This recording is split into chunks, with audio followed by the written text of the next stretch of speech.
Old iron and cheap machine oil make up the distinct smell of a gun barrel, a lesson Tessa learned on a rainy Tuesday amid rotting hydrangeas and past-due eviction notices. Rather than offering a direct death threat, Dominic Costa chose something much worse. He dropped a $2 million debt contract on her counter, slid a diamond across the glass, and forced her to choose between smiling for his family with a ring on her finger or losing her fingers one by one. Choosing the ring seemed right at the time, though bolt cutters would have been far better. The bell above the shop door chimed. Tessa didn't look up. She was busy scraping aphids off the stem of a discounted rose, trying to salvage 50 cents of profit. "We're closed," Tessa said, tossing the diseased leaves into a plastic bucket. "Come back tomorrow." Nobody answered. The ambient noise of the Chicago street outside, sirens, tires hissing on wet asphalt, the dull roar of the L train, was abruptly severed as the heavy glass door clicked shut. The silence that followed was heavy, expensive. Tessa looked up.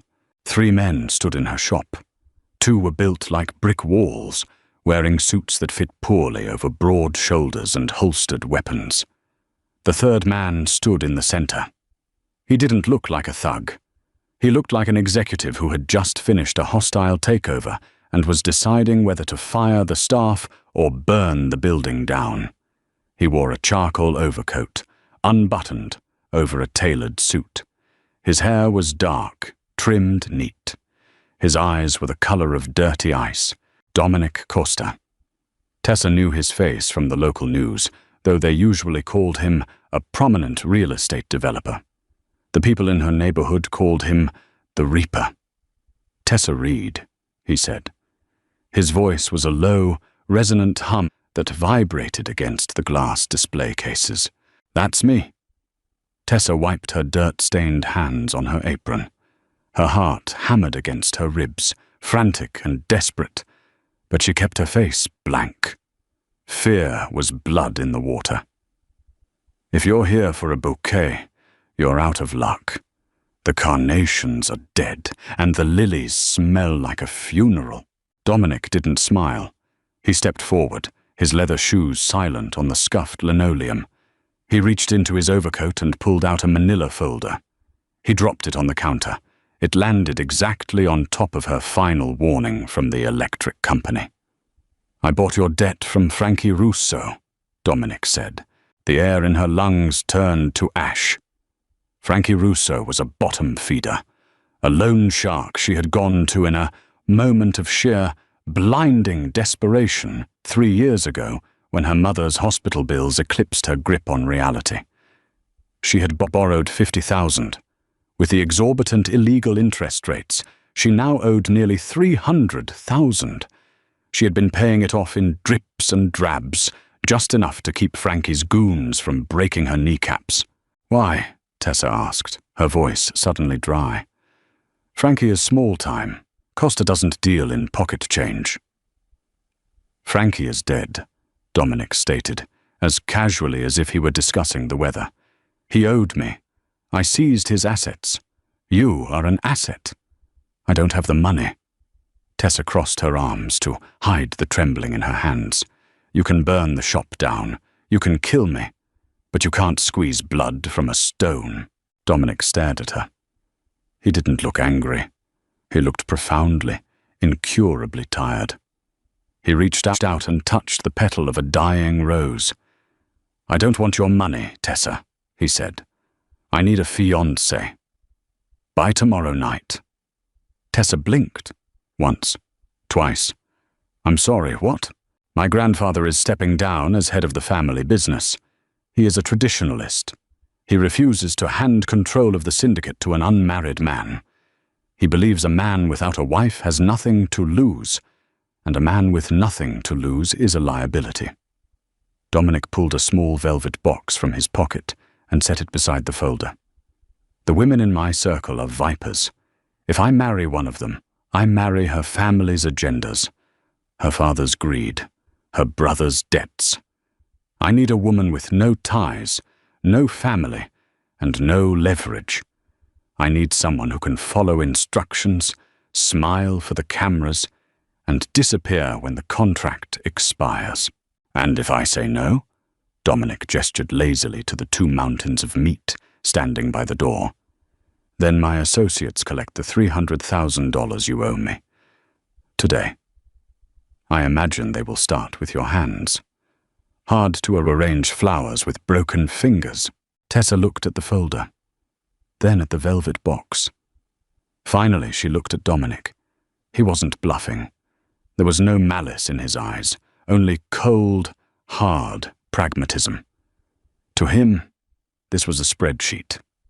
She was a cell in a column, waiting to be formatted. How long? Tessa asked. A year. You live in my house. You attend public events on my arm. You pretend to be desperately in love with me. In exchange, your debt is forgiven.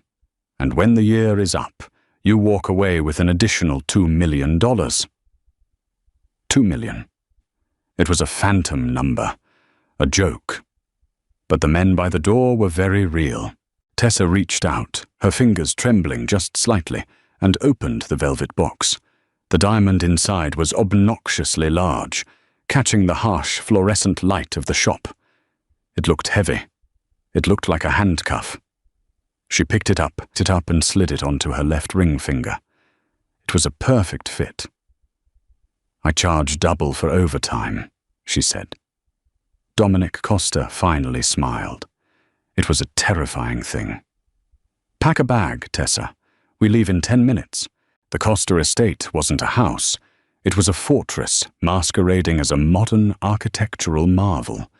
Situated on a private bluff overlooking Lake Michigan, it was all glass, black steel, and grey stone. It looked exactly like the man who owned it. Cold, expensive, and utterly devoid of warmth. Her room was on the east wing, down a hallway lined with abstract art that probably cost more than her entire neighborhood. The room itself was massive. A king-sized bed, a walk-in closet filled with designer clothes in her exact size, and a balcony facing the black, rolling waters of the lake. For the first 3 days, Tessa didn't see Dominic. She was handled by a small army of staff, a tailor who adjusted the hems of her new wardrobe, a manicurist who scrubbed the dirt from under her nails and painted them a neutral, wealthy beige, a severe woman named Mrs. Gable who handed her a thick, leather-bound binder containing the rules of engagement. Rule 1. Never speak to the press without Dominic present. Rule 2. Never leave the estate without a security detail. Rule 3. Memorize the provided backstory. They had apparently met at a charity botanical gala. She had spilled champagne on his shoes. He was charmed by her clumsy, working-class grit. It was nauseatingly cliché. It read like a bad romance novel written by an algorithm. On the 4th night, the silence of the house broke Tessa. She woke up at 2 a.m, her chest tight, the phantom smell of rotting lilies in her nose. She needed a glass of water. She needed to feel something real. She padded barefoot down the massive staircase, the cold marble shocking her soles. The house was pitch black, save for the ambient moonlight slicing through the floor-to-ceiling windows. She found the kitchen, a sprawling expanse of stainless steel and granite. Tessa opened the fridge. The light spilled out, illuminating a figure sitting in the dark at the island counter. She gasped, slamming the fridge shut. Dominic sat there, an open bottle of amber liquid in front of him, a lowball glass in his hand. He wasn't wearing a suit. He wore dark sweatpants and a tight black t-shirt. He looked disheveled. The sharp edges of the Mafia boss were blurred by the shadows and whatever was in that glass. "Did I wake you?" he asked, his voice rough. No. Tessa stayed by the fridge, keeping the kitchen island between them. "I just needed water." He gestured vaguely to the cupboards. "Help yourself." She found a glass, filled it from the tap, and drank. The silence stretched between them, thick and awkward. She should have gone back to her room. She should have played the quiet, compliant pawn. But the cynical, exhausted part of her, the part that had fought for every dime for years, won out. "Is this it?" Tessa asked, setting the glass down. "We get married, I sit in a glass box, and you drink in the dark." Dominic rotated the glass in his hand. The ice clinked, a sharp, lonely sound. "Are you complaining about the accommodations, Tessa?" "I'm complaining about the isolation. You hired me to do a job. But if I don't know you, how the hell am I supposed to pretend I love you?" He looked up. His eyes caught the faint moonlight. For a second, he looked entirely hollow. "You don't need to know me. You just need to look at me like I'm the only thing keeping you breathing." "That's acting," Tessa said. "And I'm not an actress. I'm a florist. If your grandfather is as sharp as you say he is, he'll see right through it. If I look at you, and you look at me like I'm a piece of furniture you bought at an auction, we're both dead." Dominic set the glass down. He stood up. He was taller than she realized, broader. He moved around the island with the terrifying, silent grace of a predator. Tessa froze, her bare feet rooted to the floor. He stopped inches from her. She could smell the whiskey on his breath, mixed with the scent of expensive soap and something uniquely him. Cedar and ozone. He reached out. His hand, warm and calloused, cupped her jaw. Her breath hitched. "Look at me," he murmured. Tessa looked up into his eyes. "If my grandfather asks," Dominic said softly, his thumb brushing her lower lip, "you tell him that I am the monster under the bed, but I am your monster. You tell him that when I look at you, the rest of the world burns down." "You don't need to love me, Tessa. You just need to understand that we are tethered together. If I fall, you fall." Her pulse beat frantic rhythm against his palm. He wasn't hurting her. It was worse. He was seeing her. "I understand," she whispered. He held her gaze for a second longer, his thumb lingering on her lip. Then the shutter fell. The warmth vanished. He dropped his hand, picked up his glass, and walked out of the kitchen. "Good," he called back over his shoulder, "because tomorrow night you meet the family." The dress was a weapon. It was a deep, liquid emerald green silk that clung to her ribs and flared at her hips. The slit went dangerously high on her left thigh, and the neckline plunged just enough to be scandalous without being cheap. Tessa stared at herself in the vanity mirror of her bedroom. The makeup team had transformed her.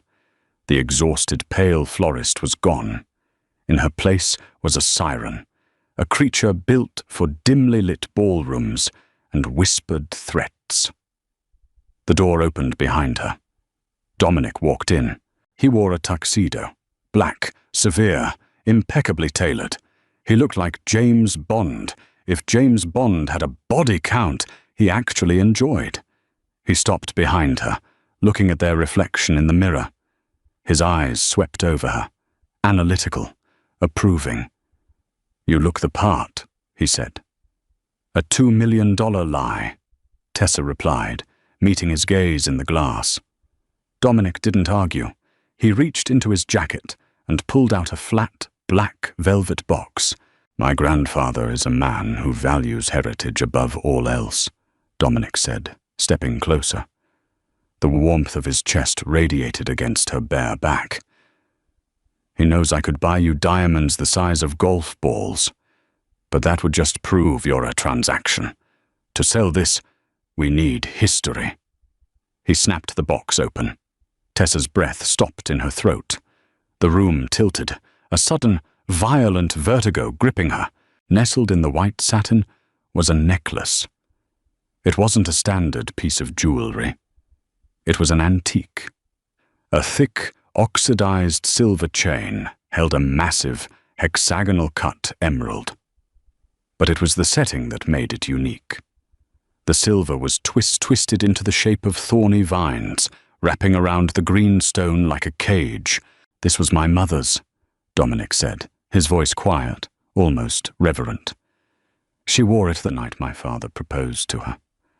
My grandfather knows this piece. When he sees it on you, he will know I'm serious." She couldn't breathe. Her hands gripped the edge of the vanity so hard her knuckles turned white. "Tessa!" Dominic frowned, sensing the sudden rigidity in her spine. Tessa knew that necklace. She didn't just know it. She had memorized every jagged thorn. She had traced those silver vines with her tiny fingers when she was 7 years old. It wasn't Dominic's mother's necklace. It was her father's. Her father had been a master jeweler, a quiet, gentle man who worked in a cramped shop in the West Loop. 20 years ago, he had crafted this exact piece for a private client. He called it the Briar Heart. He had brought it home to show her mother.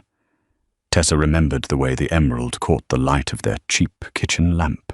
She also remembered the night, 3 days later, when men kicked down the door of their apartment. She remembered her mother shoving her into the cramped space beneath the floorboards of her bedroom. She remembered the heavy boots pacing above her head, the shouting, the sickening sound of a gunshot. 2 gunshots.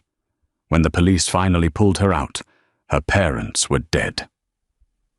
The safe in her father's workshop was empty. The Briar Heart was gone. "Put it on," Dominic instructed, stepping closer, lifting the heavy silver chain from the box. Her reflection stared back at her, pale, horrified. She looked at the man behind her. Dominic Costa, a Mafia boss, a man whose family traded in blood and extortion. "Where did she get it?" Tessa choked out. Her voice sounded thin, fractured. Dominic paused, the necklace hovering inches from her collarbone. "What? Your mother?" Tessa said, forcing herself to turn around, facing him. She had to look into his eyes. She had to know. "Where did she get this necklace?" His brow furrowed. "It was a gift from my father. An anniversary present." Why, a gift. A bloody, stolen gift. Dominic's father had ordered the hit, or he had bought it from the men who pulled the trigger. Either way, the blood of her parents was baked into the oxidized silver of the cage. And now, the son of the man who likely orchestrated her ruin was asking her to wear it as a symbol of their fake devotion. "It's heavy," she whispered, staring at the emerald. "It's just jewelry, Tessa," Dominic said, his patience thinning. The grandfather clock in the hallway chimed the hour. "Turn around, we are going to be late." Tessa turned around. The cold silver touched her skin, sending a violent shockwave down her spine. Dominic fastened the clasp at the nape of her neck. His fingers brushed her skin, warm and alive. The emerald rested against her chest, right over her heart. It felt like a stone. It felt like a tombstone. "Perfect," Dominic murmured, looking at their reflection. He saw a masterpiece of deception. A beautiful, compliant woman wearing his family's legacy. Tessa saw a ghost. She looked at Dominic Costa in the mirror, the man she owed her life to, the man who had bought her debt, the man whose family had slaughtered hers. The fear that had governed her life for the past 3 years evaporated. It didn't fade, it incinerated, replaced by something entirely new, a cold, absolute fury, a quiet, terrifying clarity. She wasn't just a florist anymore. She wasn't a hostage. She was a Trojan horse. She touched the emerald, feeling the sharp edges of the silver thorns. She smiled at Dominic's reflection. It was the best acting she had done in her life. "Let's go meet the family, darling," she said. The drive to the Oak Brook compound took exactly 47 minutes. Tessa spent every second of it calculating. The back of the armored Maybach smelled of rich, conditioned leather and Dominic's cedar cologne. The rain beat a steady rhythm against the bulletproof glass. The city lights of Chicago blurred into long streaks of neon red and harsh white. She stared out the window, tracing the route in her mind. The emerald rested against her collarbone. It didn't warm to her skin. It stayed ice-cold, a constant, physical reminder of the blood on the hands of the family she was about to walk into. "You're quiet," Dominic noted. His voice cut through the low hum of the tires. "I'm reviewing the material," Tessa lied smoothly. She didn't look at him. "You said your grandfather is a traditionalist. I'm assuming that means he expects a certain kind of woman." "He expects deference," Dominic replied. He shifted in his seat, the fabric of his tuxedo rustling in the dark. "He built this syndicate with a baseball bat and a ledger in the 1970s. He doesn't respect weakness, but he despises loud rebellion. Play the devoted partner. Let me handle the business." "And if he asks about my family?"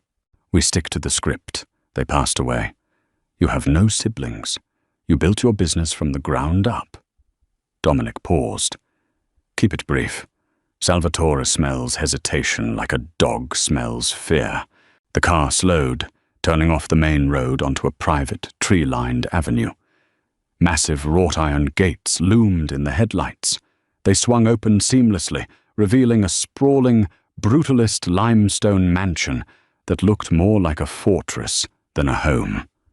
High walls, security cameras mounted on every stone pillar, men in dark raincoats standing under the eaves, smoking cigarettes and watching the car approach. The vehicle stopped. Dominic's security detail opened her door. The cold night air rushed in, carrying the scent of wet pine and exhaust fumes. Dominic stepped out of his side and rounded the car. He offered her his arm. Tessa looked at his hand. Calloused, steady, powerful. The hand of a man who commanded violence with a whisper. She placed her fingers in the crook of his elbow. "Showtime," she muttered. The grand hall of the Costa estate was an exercise in overwhelming wealth. Vaulted ceilings, dark mahogany paneling, and a chandelier that looked heavy enough to crush a car. The room was packed with people. Men in expensive tailoring, holding glasses of scotch. Women in designer gowns, dripping in diamonds that caught the harsh light. The air was thick with the hum of low conversation, the clinking of crystal, and the distinct, metallic undertone of danger. These weren't just relatives. These were capos, lieutenants, and politicians on the payroll. Conversations died as Dominic and Tessa descended the main staircase. Eyes tracked them, assessing, judging, stripping her down to her bones to see if she was a threat or a target. "Chin up, Tessa," Dominic murmured, his breath brushing her ear. To the crowd, it looked like a lover's whisper. To her, it was a tactical command. Tessa plastered a serene, untouchable smile on her face. She channeled every ounce of cold rage pooling in her stomach and used it to freeze her nerves. They waded into the crowd. Introductions were a blur of Italian surnames and crushing handshakes. She met Dominic's uncle Carmine, a sweating man with a twitching left eye who stared at her chest a second too long. She met his cousin, Leo, who had a razor-thin smile and eyes like broken glass. Then the crowd parted. At the far end of the hall, sitting in a high-backed leather chair by a roaring fireplace, was Salvatore Costa. He was a frail-looking man, ancient and weathered, wrapped in a dark cashmere cardigan. Oxygen tubes snaked over his ears, connected to a tank beside his chair. But his eyes were terrifying. They were the same dirty ice color as Dominic's, but they lacked the younger man's pragmatism. Salvatore's eyes were pure, uncut malice. Dominic guided her forward. They stopped a respectful 5 feet away. "Grandfather," Dominic said, bowing his head slightly. Salvatore didn't look at his grandson. His gaze locked onto her. It felt like being scanned by a predatory bird. His eyes roamed over her face, down her neck, and stopped dead on her chest. The emerald. The briar heart. Salvatore's thin, pale lips twitched. He raised a trembling hand, pointing a crooked finger at the necklace. "Isabella's piece," Salvatore croaked. His voice was like dry leaves scraping across concrete. "He gave you his mother's necklace." "I did," Dominic answered. "Come closer, girl," Salvatore commanded. Tessa stepped away from Dominic's side. Every instinct screamed at her to run, to shield the necklace, to spit in this old monster's face. Instead, she walked forward smoothly, the silk of her dress pooling around her ankles, and stopped inches from the patriarch. "Tessa Reed," Salvatore rasped, tasting the name. "A florist. Dominic tells me you work with your hands in the dirt." "There is an honest living in dirt, Mr. Costa," Tessa said evenly. Her voice didn't shake. The rage kept it steady. "You just have to know how to pull the weeds." The surrounding room went completely, dead silent. Carmine stopped mid-sip. Leo's razor-thin smile vanished. Beside her, she felt Dominic stiffen. "You didn't talk back to Salvatore Costa." Salvatore stared at her for a long, agonizing 10 seconds. Then, a dry, wheezing sound erupted from his chest. It took her a moment to realize he was laughing. "She has teeth!" Salvatore wheezed, waving a hand. "I like that. Isabella had teeth, too. She needed them to survive my son." The old man leaned forward, the smell of peppermint and decay washing over her. "Do you know what it means to wear that stone, Tessa Reed?" "It means I belong to Dominic," Tessa said, repeating the script. But she looked him dead in the eye, letting a sliver of her true venom bleed through. "And he belongs to me." Salvatore leaned back, satisfied. He waved a dismissive hand. "Good. Marry her, Dominic, before someone else realizes she's the only interesting thing in this room." Dominic stepped forward, wrapping a heavy arm around her waist, pulling her tight against his side. "Thank you, grandfather." As they turned to walk away, Tessa felt Salvatore's eyes burning into her back. "You played that perfectly," Dominic said quietly, steering her toward the bar. "Almost too perfectly. You didn't flinch." "I told you," she replied, staring straight ahead. "I charged double for overtime." Tessa reached up and touched the cold silver thorns resting on her chest. Salvatore knew this necklace. He knew Isabella had it. But did he know where it came from? She needed access to this house. She needed names, dates, and ledgers. She was in the belly of the beast, and she had a match. Now, she just needed to find the gas. The party ended at 2:00 a.m. They didn't leave. Dominic informed her that to properly sell the narrative, they would be spending the weekend at the compound. Her overnight bag had already been placed in his childhood bedroom in the West Wing. The room was vast, dark, and suffocatingly masculine. Navy walls, heavy oak furniture, and an absolute absence of anything personal. It was the room of a boy who had been trained to be a soldier, not a son. There was one massive 4-poster bed. "I'll take the couch," Dominic said, pulling off his tuxedo jacket and throwing it over a leather armchair. He began working on his tie. "You take the bed. Lock the bathroom door if it makes you feel better." "I'm fine," Tessa said, slipping out of her heels. Her feet throbbed. Her chest ached from the weight of the necklace. She unclasped it, the silver thorns catching slightly on the nape of her neck, and placed it on the mahogany dresser. Dominic watched her in the mirror. He paused, his tie half undone. "You hate it," he observed. "It's a heavy," she deflected, turning away from the dresser. "You stared at it all night like it was a live grenade," Dominic said, turning to face her. The exhaustion in his eyes was stark under the dim bedside lamp. "Salvatore believed you. But I know what you look like when you're faking it, Tessa. You looked at that necklace with disgust." "It represents a lie," Tessa shot back, keeping her voice low. "It represents a $2 million transaction. Excuse me if I don't feel sentimental." Dominic studied her for a long moment. He didn't argue.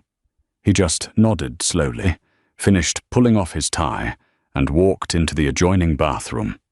The shower kicked on a minute later. This was her window. Tessa slipped out of the emerald dress, leaving it in a puddle on the floor, and pulled on the dark jeans and black sweater she had packed in her overnight bag. She slipped her phone into her back pocket and opened the bedroom door. The hallway was silent. The house security was heavily concentrated on the perimeter and the ground floor exits. The private family wings were mostly unmonitored to allow the capos their privacy. During the party, she had carefully mapped the layout. She remembered Carmine mentioning that Dominic's father, Vincent Costa, used to run the family books from a private study on the 3rd floor. If there was a record of her father's murder, a record of a stolen necklace, a payout to hitmen 20 years ago, it would be in the old ledgers. The Costas were arrogant, but they were meticulous. They kept records of everything. She moved barefoot up the back service stairs, avoiding the center of the steps to prevent creaking. The 3rd floor was colder. The air smelled of dust and old paper. She found the heavy oak door at the end of the hall. It was locked. Tessa pulled a small, curved piece of metal from her pocket. It was a tension wrench she used to use on the back door of her flower shop when the old lock jammed. 3 years of living in a terrible neighborhood had taught her a few practical skills. She slid it into the keyhole, adding a bobby pin to rake the pins. 10 seconds later, the lock clicked. She slipped inside, shutting the door behind her. She turned on her phone's flashlight. The study was frozen in time. Heavy velvet curtains blocked the windows. Floor-to-ceiling bookshelves lined the walls. In the center sat a massive wooden desk. She went straight to the filing cabinets in the corner. They were old, heavy steel. The top drawer was labeled 1995-2005. Her heart hammered wildly against her ribs. The year was 2004. She pulled the drawer open. The metal groaned. Files, hundreds of them. She flicked her light over the tabs. They weren't sorted alphabetically. They were sorted by month and year. She dug her fingers into the back, pulling the files from October 2004. Her hands shook as she flipped through the yellowed paper. Extortion payouts, real estate acquisitions, bribes to local precincts. Then she saw it. A single sheet of ledger paper, clipped to a faded invoice. Date, Oct 12, 2004. Asset acquired, the Briar Heart, emerald silver. Procurement, El Rossi. Cost, $15,000 or cleanup. Tessa stopped breathing. The air in the room vanished. El Rossi, Leo Rossi, Dominic's cousin. The man with the razor-thin smile and the dead eyes. He was the one who kicked down the door. He was the one who pulled the trigger. $15,000 for a cleanup. $15,000 for her parents' lives. And the asset, the necklace, was handed over to Vincent Costa, who gave it to his wife. A sudden, sharp click echoed in the dark behind her. The overhead lights snapped on, blinding her. She spun around, dropping the file onto the desk. Dominic stood in the doorway. He was wearing dark sweatpants and a grey t-shirt, his hair damp from the shower. In his right hand, aimed casually but firmly at her chest, was a suppressed 9mm handgun. His eyes were no longer tired. They were lethal. "I thought I hired a florist," Dominic said softly, his voice devoid of any warmth. "But it seems I invited a rat into my house." Tessa stared at the gun. She didn't raise her hands. She just looked at him, the ledger paper burning a hole in her mind. "What are you looking for, Tessa?" he asked, stepping into the room and closing the door behind him.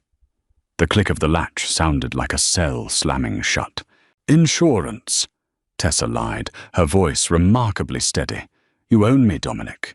You have my debt. I'm trapped in a house full of murderers. Forgive me if I wanted to find some dirt on your family to make sure you actually let me walk away in a year." Dominic lowered the gun slightly, though he didn't holster it. He walked over to the desk, his eyes locked on hers. He looked at the open filing cabinet, then down at the file she had dropped. He reached out and picked it up. He read the ledger entry. Tessa braced herself. If he realized who she was, he would kill her right there. The fake engagement would end with a bullet in a dusty study. Dominic frowned, looking at the paper. October 2004. Procurement of my mother's necklace. Leo. He looked up at her, confused. This is an acquisition record. How is this insurance? He didn't know. The realization hit Tessa like a physical blow. He genuinely didn't know how his father got the necklace. He thought it was just a piece of stolen property, bought from a fence or a thief. He didn't know it was ripped from the neck of a dead jeweler in front of his 7-year-old daughter. "It proves your cousin is a thief," Tessa said, thinking fast, leaning into the lie. "It proves your family trades in stolen goods. If you cross me, I leak it to the press. The great Costa family, buying hot jewelry." Dominic stared at her. Then, slowly, he started to laugh. It wasn't the terrifying laugh of his grandfather. It was a dark, genuine, cynical chuckle. He tossed the file back onto the desk and finally holstered the gun at the small of his back. "Tessa," he said, shaking his head. "We murder people. We extort senators. We run illegal gambling rings across 3 states. You think the press cares that my uncle's kid fenced a stolen emerald 20 years ago?" He stepped closer, invading her space. He smelled of clean soap and adrenaline. "You are out of your depth," he whispered, his face inches from hers. "You are playing a game with rules you don't understand. Don't go sneaking around this house. If Carmine or Leo caught you, I wouldn't have been able to save you." "I don't need you to save me," Tessa snapped, the hatred bubbling just beneath the surface. She looked up into his eyes. "I just need you to pay me and let me go." Dominic's jaw clenched. He reached out, his hand wrapping gently around her upper arm. "Get back to the room. Now." Tessa walked past him, her heart pounding a frantic rhythm. She had a name. Leo Rossi. The $2 million contract didn't matter anymore. Surviving the year didn't matter. She was going to burn this family to the ground, and she was going to start with the man who pulled the trigger. The sunlight in the city was blinding, reflecting harshly off the glass storefronts of the magnificent mile. It was Tuesday, 4 days after the party at the compound. Dominic had decided they needed to be seen in public to cement the narrative. The tabloids had already picked up the story of the reaper of real estate and his mystery florist. They were walking out of an upscale Italian restaurant after a highly publicized lunch. Paparazzi hovered across the street, their camera lenses flashing like strobe lights. Dominic had his arm securely wrapped around Tessa's waist, pulling her close. To the cameras, they were the picture of sudden, intense infatuation. To her, his grip felt like a vice. "Smile," Dominic muttered through gritted teeth, waving politely at a photographer. "You look like you're walking to the gallows." "I'm calculating the dry cleaning bill for this coat," Tessa shot back, adjusting the lapels of the white cashmere trench coat his stylists had provided. "And your hand is crushing my ribs." His grip loosened slightly, shifting his hand to rest flat against her lower back. His thumb traced a slow, rhythmic circle over her spine. It was a purely performative gesture for the cameras, but the heat of his touch bled through the thin fabric of her dress, sending an unwelcome shiver down her back. "Better?" he asked. "Tolerable," she replied. They reached the curb, waiting for the armored SUV to pull around. The street was crowded with tourists and business people walking briskly in the crisp autumn air. Tessa scanned the crowd. Ever since finding the ledger, her paranoia had spiked. She saw threats everywhere. Every man in a dark suit looked like a coaster enforcer. Then she saw him. Walking down the sidewalk, cutting through the pedestrians with arrogant ease, was Leo Rossi. He was wearing a sharp navy suit, talking on a cell phone. Tessa's breath caught in her throat. The world tunneled, narrowing down to the man who had murdered her father. Her hands curled into fists in her coat pockets. The urge to cross the street, to grab a steak knife from the restaurant patio, to do something reckless and violent, surged through her like an electrical current. Dominic felt the sudden, rigid tension in her body. He stopped waving to the cameras and looked down at her. "What is it?" he asked, his voice instantly dropping its public warmth, shifting into tactical coldness. Before she could answer, Leo noticed them. He hung up his phone, the razor-thin smile stretching across his face, and altered his course to intercept them at the curb. "Dominic!" Leo called out, spreading his arms wide. He ignored the flashing cameras across the street. "And the beautiful bride-to-be. I didn't expect to see you slumming it in the city today." "Leo," Dominic said. His tone was perfectly neutral, but Tessa felt the muscle in his back jump beneath her hand. "We were just leaving." "Shame," Leo said, stopping in front of them. He looked at her, his dead, glassy eyes slowly trailing down her body. He stopped at her chest. She wasn't wearing the emerald today. It was locked in the compound vault, but Leo's gaze lingered exactly where the necklace usually rested. "You look familiar, Tessa," Leo said smoothly. "Have we met before the gala?" Tessa's blood turned to ice water. "I don't think so," she said. Her voice sounded hollow, distant. "I sell flowers. You don't strike me as a man who buys them." Leo chuckled. "You'd be surprised what I buy." He stepped half a pace closer, invading their space. He looked at Dominic. "Uncle Salvatore wants a word with you, Dom. Tonight." The docks on the south side. Some inventory went missing from the transit containers. "He wants you to balance the books." "I'll handle it," Dominic said shortly. He stepped slightly in front of her, subtly blocking Leo's line of sight to her. It was a protective gesture. It confused the hell out of her. "See that you do?" Leo smirked. He looked back at Tessa, tipping an imaginary hat. "A pleasure, Tessa. Try not to wilt before the wedding." He turned and walked away, disappearing into the crowd. Tessa stood frozen on the sidewalk. Her chest heaved.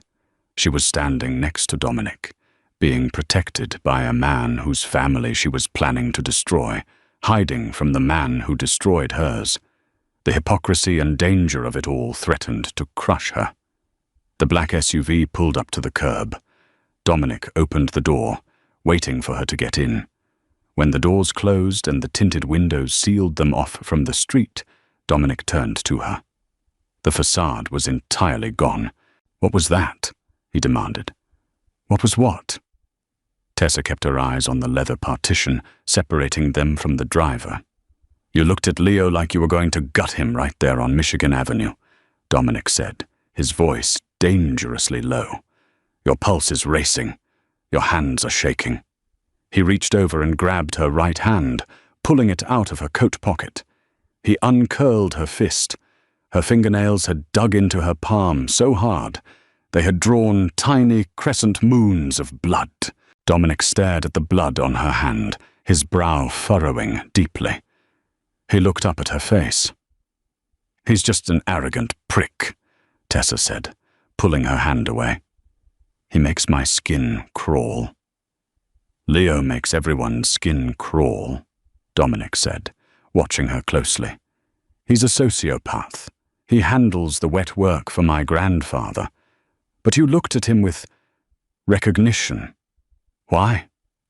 I told you, I don't know him. Dominic leaned back against the leather seat. He didn't believe her. She could see the gears turning in his head, his analytical mind trying to put the pieces together.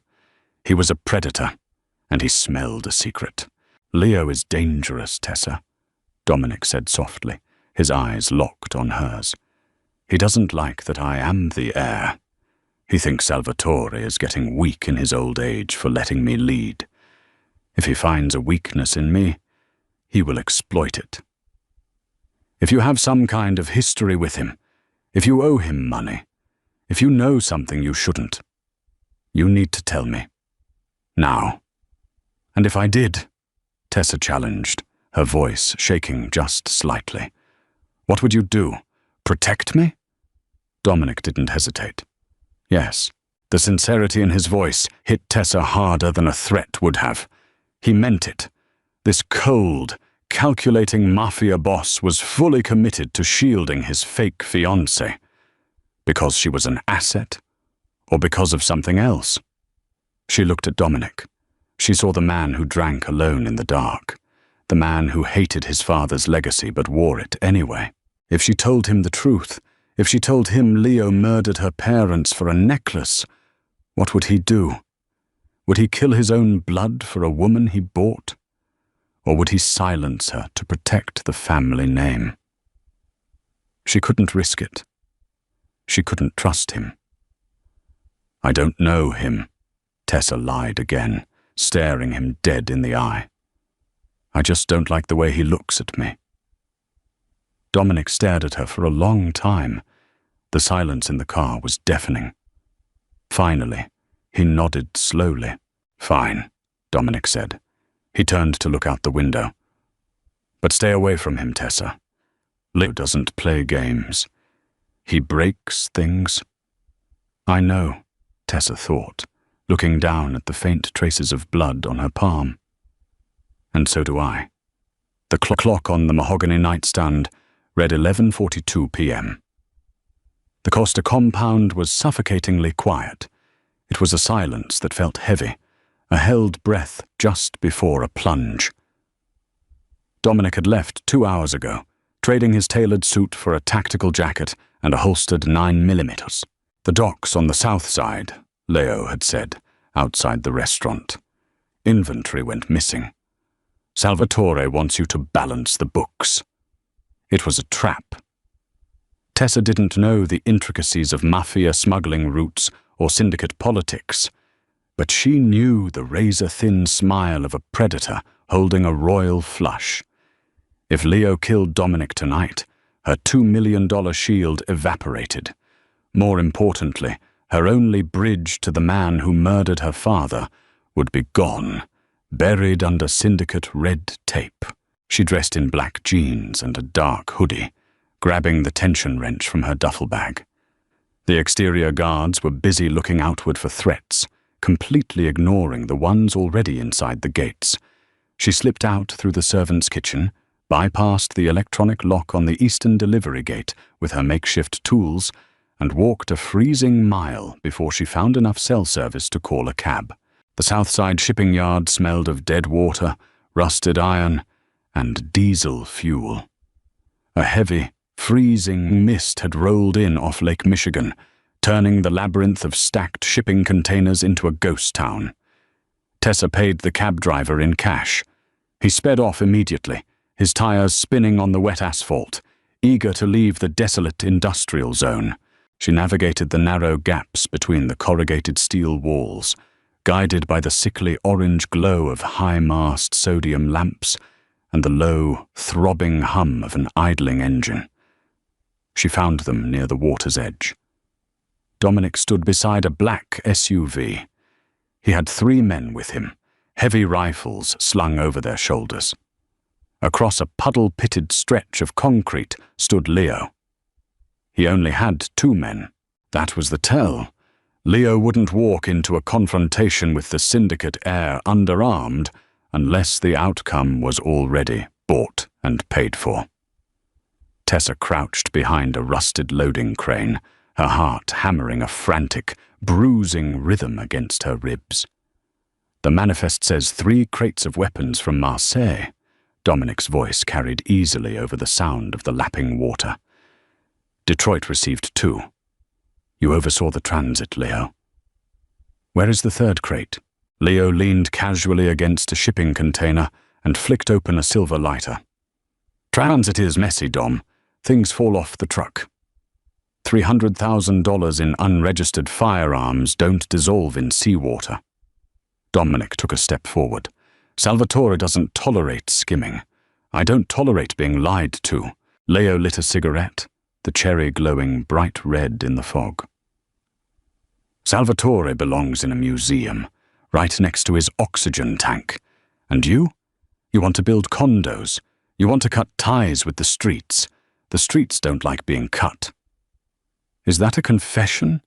Dominic asked quietly. "It's an eviction notice." Leo didn't draw a weapon. He just smiled. Behind Dominic, 2 of his own men, the guards paid to protect him, raised their rifles and aimed directly at Dominic's back. She didn't think. The cynical, calculated survival instinct she'd honed for 3 years entirely vanished. She grabbed a rusted, heavy iron pipe resting near the base of the crane. She stepped out of the shadows, swung her arm back, and hurled it with everything she had. It slammed violently into the corrugated steel container beside the turncoats. A massive, echoing clang shattered the tense air. The traitors flinched, their barrels jerking toward the noise for a split second. That fraction of a second was all Dominic needed.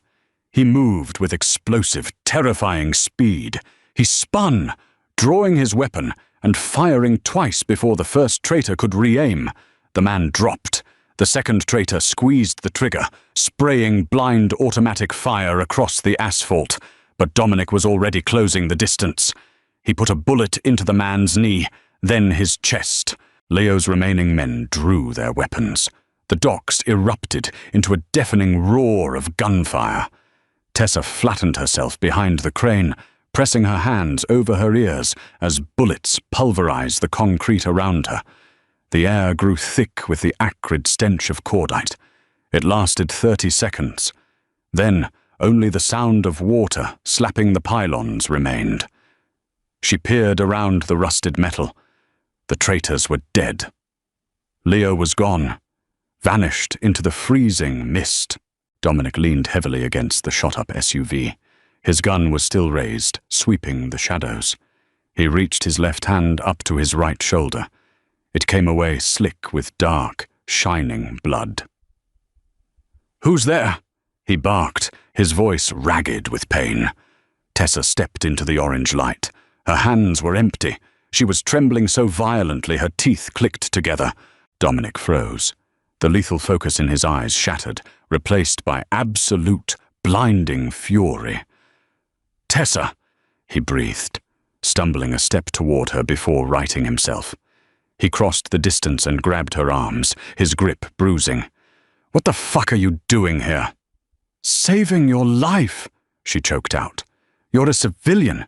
You're supposed to be playing pretend at the compound." He shook her once, hard. "Why do you care what my cousin does? Do you have a death wish?" Tessa looked at the blood soaking through his jacket. She looked at the bodies bleeding out on the pavement. "Keys," Tessa demanded, shoving her shoulder under his uninjured arm to bear his weight. "We need to go before the cops come, before he comes back." He grunted in pain, fumbling in his pocket, and pressed the fob into her palm. "Safe house. Gold Coast, not the hospital." She shoved him into the passenger seat, climbed behind the wheel, and slammed the gas. The safe house was a glass box, suspended 40 stories above the city. It was entirely white, aggressively sterile, and devoid of a single personal photograph. It looked like a waiting room for purgatory. Tessa dragged Dominic into the glaring white bathroom. His skin was the color of wet cement. Blood had saturated the right side of his tactical jacket, leaving a smeared, morbid trail across the pristine marble floor. He swayed, catching himself on the edge of the sink with his good arm. "Jacket off," she ordered, tearing open the cabinets beneath the sink. She found a trauma kit wrapped in black canvas, gauze, saline, butterfly stitches. Standard equipment for a man who expected to bleed. Dominic gritted his teeth and awkwardly shrugged out of the ruined jacket and the dark sweater beneath it. His torso was mapped with old, faded silver scars, but the new one was weeping sluggishly just below his collarbone. "Through and through," he rasped. His chest heaved with shallow breaths. "Missed the bone. Pack it tight." Tessa poured saline directly into the wound. Dominic didn't scream, but a low, ragged sound tore from his throat. His knuckles turned white against the marble counter. Her hands didn't shake. She spent her childhood repairing delicate, broken silver chains under a magnifying glass. She knew how to fix broken things, but flesh smelled terribly of copper and heat. She packed the wound with gauze, taping a heavy pressure dressing tightly across his chest. When she finally stepped back, her hands were coated in his blood. She turned on the faucet and watched the red swirl down the drain. "You didn't answer my question," Dominic said. Tessa looked at his reflection in the mirror. He was leaning back against the cold tiles, pale and exhausted, yet his eyes were terrifyingly sharp. The adrenaline was fading, leaving only the calculating predator behind. "I came to help," she said, drying her hands on a towel. "That is a lie." Dominic's voice was a low, low, scraping sound. "You didn't know I was walking into a trap. You came to the docks for Leo. I watched you at the restaurant. I saw the way you looked at him. You searched my father's ledger, and you found his name. Why?" The bathroom suddenly felt suffocatingly small. Tessa stared at him. She could keep playing the game. She could invent a lie about old neighborhood debts, but she was so incredibly tired of carrying the ghost of her father alone. "The necklace," she said. Her voice was completely hollow.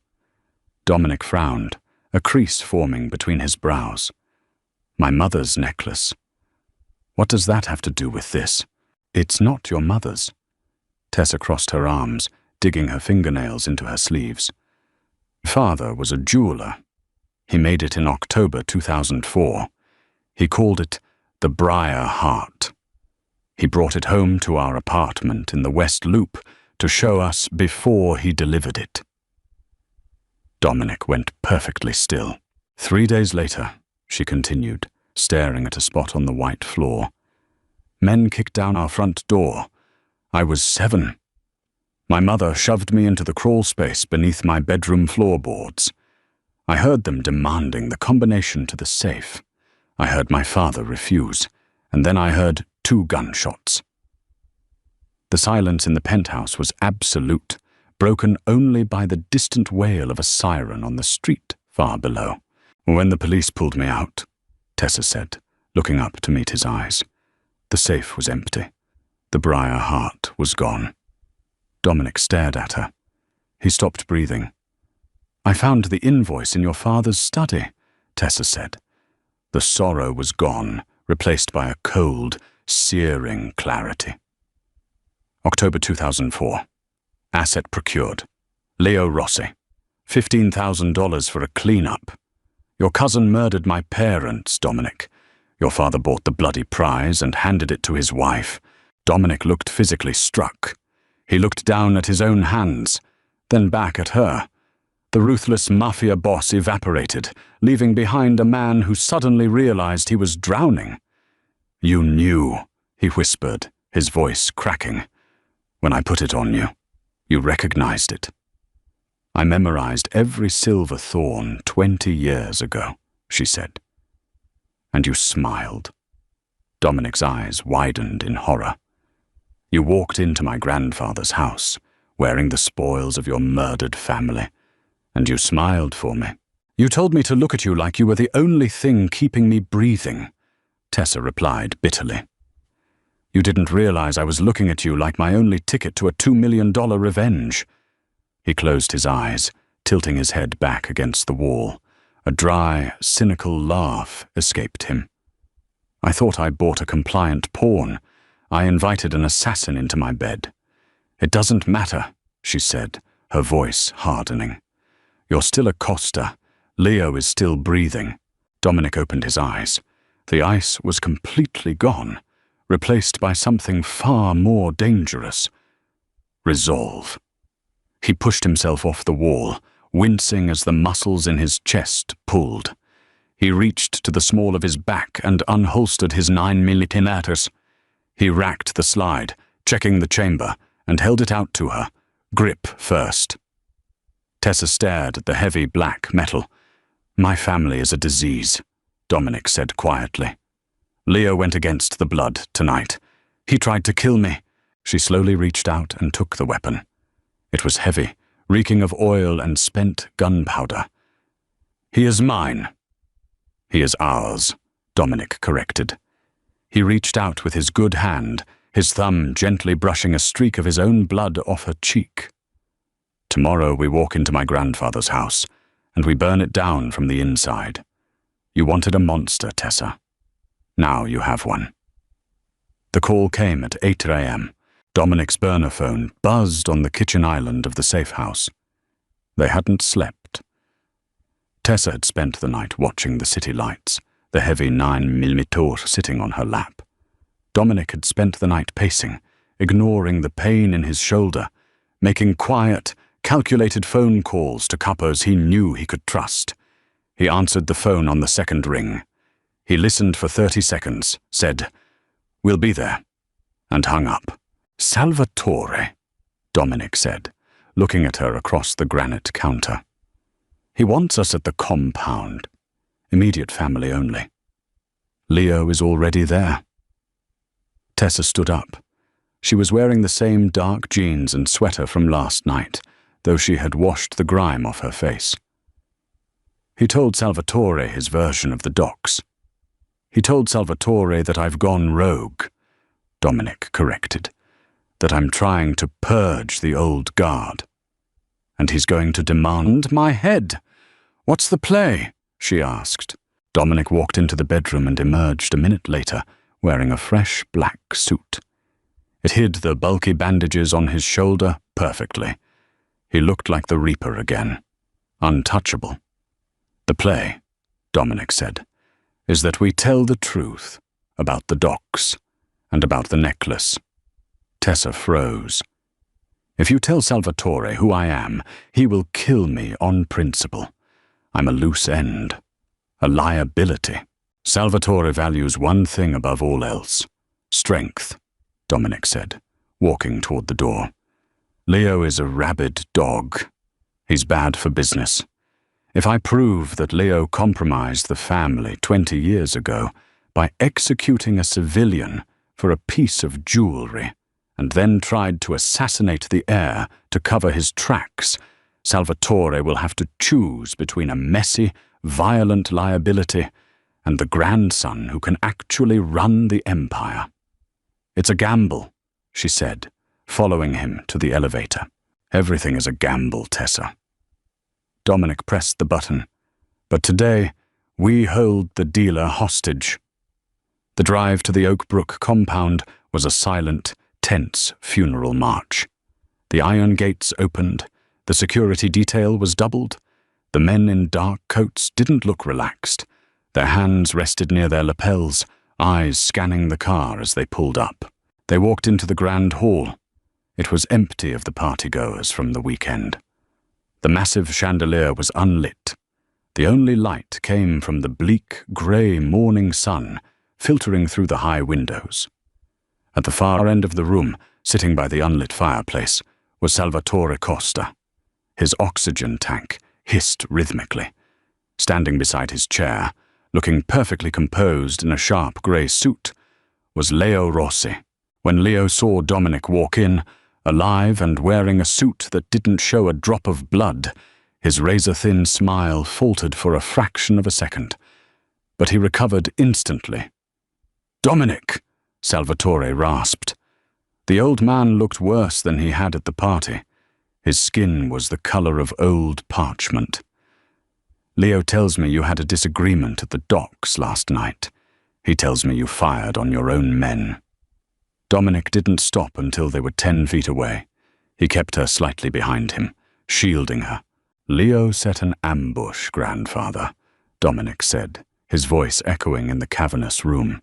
"He bought off 2 of my detail. He tried to execute me to seize control of the transit lines." "Lies," Leo spat, stepping forward. "He's paranoid, Uncle. He wants absolute control. He attacked my men unprovoked. He's weak. Look at him, hiding behind his little florist." Salvatore raised a trembling, liver-spotted hand. The room fell silent. The old man looked back and forth between his grandson and his nephew. "Blood turning on blood," Salvatore wheezed. "It sickens me." "But Leo raises a point, Dominic. You bring a civilian to family business. You parade her around in Isabella's necklace, pretending to be a traditionalist, but you act like a rogue." "She isn't a civilian," Dominic said, his voice dropping into a deadly calm. "And the necklace didn't belong to my mother." Salvatore's eyes narrowed. "Watch your mouth, boy." "October 2004, Dominic stated. He didn't look at Salvatore. He looked dead at Leo. "My father paid $15,000 for a cleanup, a break-in at a jeweler's apartment in the West Loop. The asset procured was the Briar Heart." Leo's face finally lost its arrogant composure. His eyes darted to Tessa, recognition finally sparking, bridging the gap between a terrified 7-year-old girl and the woman standing in front of him. "Her name isn't just Tessa Reed," Dominic continued, his voice ringing with absolute, damning authority. "She is the daughter of the man Leo murdered. She came into this house, not to marry me, but to find the man who slaughtered her family."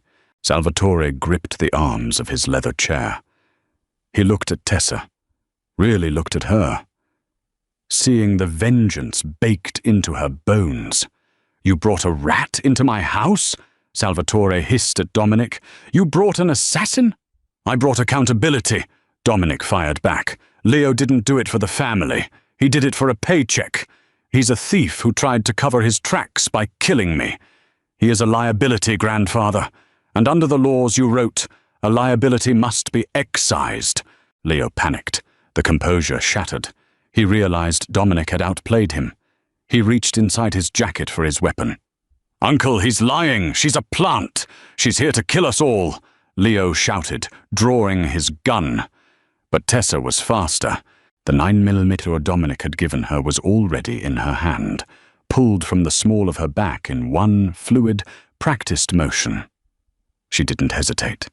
She didn't think about the consequences or the $2 million contract. She thought about the smell of old iron. She thought about the heavy boots above her head. She raised the gun and squeezed the trigger. The gunshot deafened the grand hall. Leo's chest jerked backward as the hollow-point bullet struck him dead center. His gun discharged harmlessly into the vaulted ceiling, showering plaster onto the mahogany floor. He collapsed backward, hitting the stone hearth with a sickening crunch, and slid to the floor. He didn't move again. The silence that followed was absolute, broken only by the frantic hissing of Salvatore's oxygen tank. Tessa stood there, the gun still raised, smoke curling from the barrel. Her hands weren't shaking anymore. They were perfectly still. Dominic didn't flinch. He hadn't reached for his weapon. He stood beside her, an immovable wall of dark authority, looking down at his dead cousin. Salvatore stared at the body. Then, slowly, the ancient patriarch lifted his eyes and looked at her. There was no anger in his gaze. There was only a cold, calculating realization. "I told you, grandfather. Dominic said softly in the ringing silence. She has teeth. Salvatore leaned back in his chair. He looked at the gun in her hand, then at his grandson. He nodded, once, very slowly. "Clean up the mess, Dominic," Salvatore rasped, waving a dismissive hand at Leo's body. "And marry the girl. I don't want her as an enemy. Tessa didn't just survive the lion's den. She blew it wide open. From a terrified florist to the ruthless queen of the Costa Syndicate, she proved that sometimes the only way to beat a monster is to become one. But now that the blood is spilled and the truth is out, what does a real marriage to a Mafia boss look like? If you were screaming at your screen during that epic showdown, smash that like button. Share this insane revenge story with your friends and hit subscribe to catch more dark, twisty romance dramas. Leave a comment. Did Tessa do the right thing, or did she just lock herself in a cage for good? Let's debate.